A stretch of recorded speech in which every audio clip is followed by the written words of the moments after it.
Right, this was really interesting yesterday. This was Shane Lowry's interview. I'm not playing it because it's just like there's so much like copyright shit going down at the minute that's just not worth it. So basically, he'd just come off the golf course and he was almost being pumped about Rory McIlroy, asking him, you know, what does he think about Rory McIlroy, and then about other things. And basically, I totally agree with him. This guy has a chance of winning the Masters. Rory's his mate. He understands that. Everybody understands that. But he doesn't want to stand there for half an hour talking about Rory McIlroy and his chances of winning.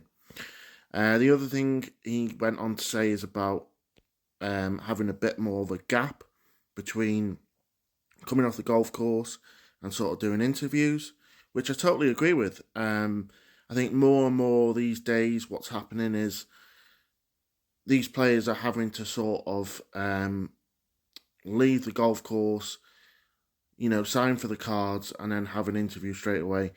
And Lowry was not happy yesterday. He didn't finish very good, and he's meant to be professional. And in this day and age, you're in trouble for saying things. You're in trouble for swearing, and it's not very fair, I don't think, on the players. I think they should be allowed to cool down, possibly even refuse to do interviews if they want to. I just feel it's a little bit too intense for them. I get where he's coming from, especially in major championships. And as for the Rory question, I think it's doing everybody's head in, to be honest.